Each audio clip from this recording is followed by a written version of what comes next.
Hey there guys, so for this week I wanted to go back a couple of weeks in the video that I talked to you guys about how to feel comfortable eating abroad, and I'm glad that you guys did find that useful. It was something that I was a bit wary about when I was going off to America because I thought I haven't done this in a while, maybe it might not work out, but fortunately it did, albeit it was only for a few days, but I felt comfortable during that time.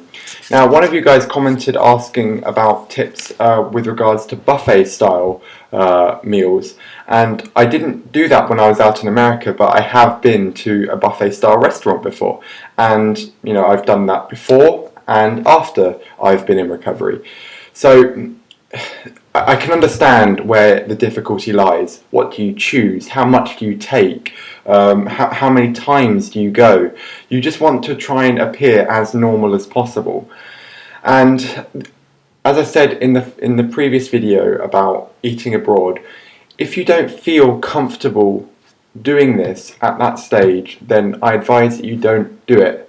The number one thing is that you just don't want to feel too out of your depth, to the point where you just become overly anxious and you could potentially go back in your recovery. So the number one thing I suggest that you guys to try and do is to get into contact with your local eating disorder service.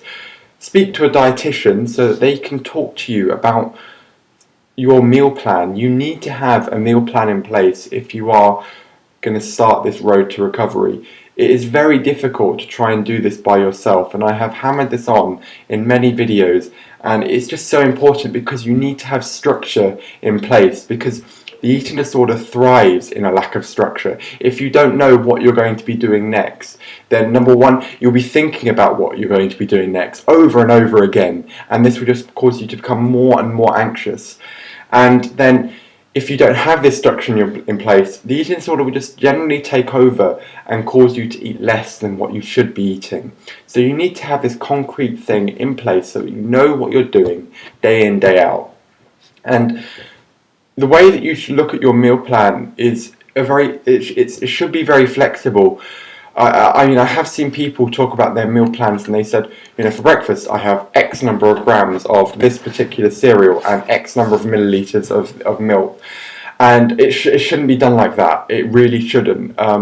The way that the meal plan should be is that it should tell you about the general things that you need to be having. So when I was in the Priory, they for breakfast, for example, it would say cereal with milk, or you could have porridge, or you could have, there are a few other things that you could have, and then the things could be potentially added to that as your meal plan changed. For example, having toast, having fruit juice, and then for lunches it would say half portion, full portion, with or without dessert, and then snacks it could be I can't remember the way they did it. They put them into categories, and you could choose within that category, and it just allowed for this sense of variation, allowed for a sense that that there is a rigid thing in place, but you can have some say in the matter.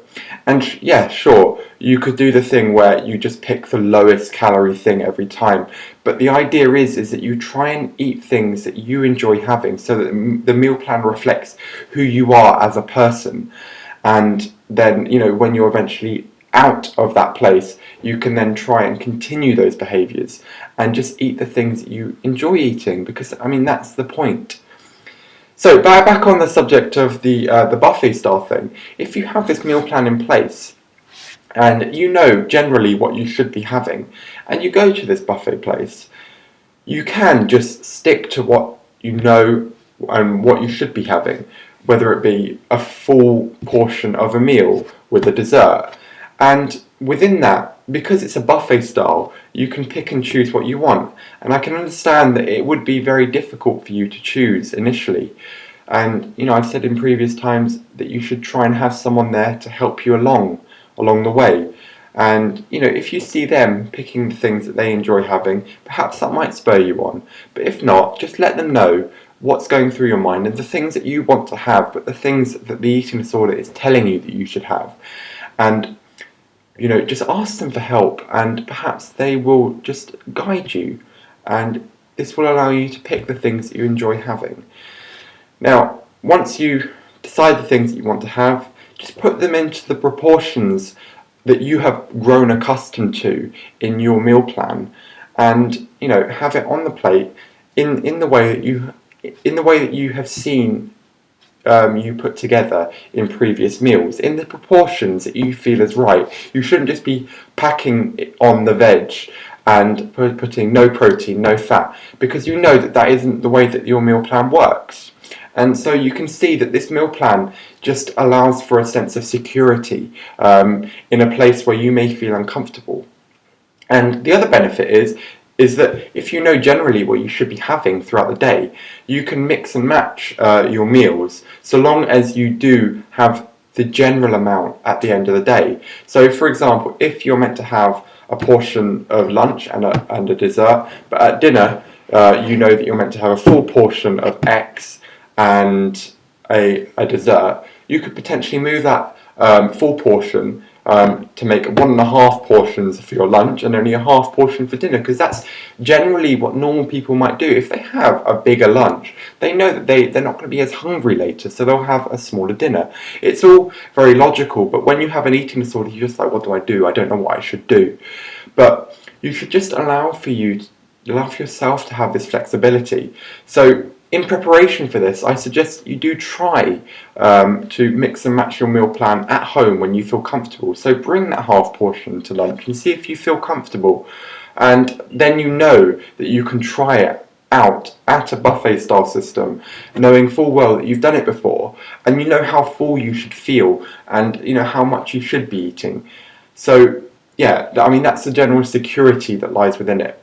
Now, if you feel that things have gotten too much and you are going to break down, let the person know who you've been talking to, and just try as much as you can not to go completely off the rails, because it can be very anxiety provoking. But if you just go completely off the rails, you may see this as a failure, but it's just more that the eating disorder is more there than you thought it was. And if you just try and rein that in a bit, I know it will be very difficult, but if you just let the people know what's going through your mind, you shouldn't get to that point where it all gets too much because you've been letting things out in small doses.